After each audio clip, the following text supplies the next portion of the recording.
স্ক্রিনে আপনারা যেটা দেখতে পাচ্ছেন সেটা হলো ক্রুড অয়েল অর্থাৎ কাঁচা তেল। এটাই সেই তেল যেটা ইন্ডিয়া, রাশিয়া এবং মিডল ইস্ট থেকে ইম্পোর্ট করে। কিন্তু আপনি কি জানেন এটা কিভাবে প্রসেস হয় এবং কিভাবে এর থেকে বিভিন্ন ধরনের তেল বেরিয়ে আসে?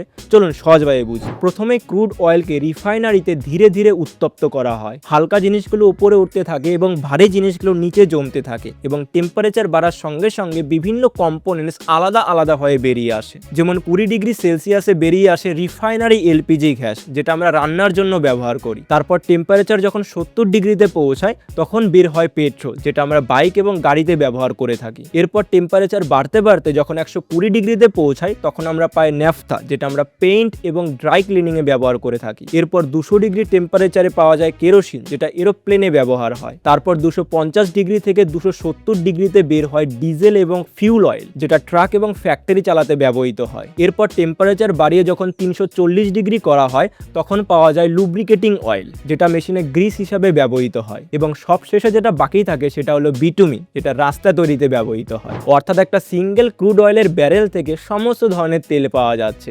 আশা করছি ইনফরমেশনটা ভালো লেগেছে। যদি ভালো লাগে অবশ্যই লাইক করবেন, চ্যানেল নতুন হলে সাবস্ক্রাইব করবেন।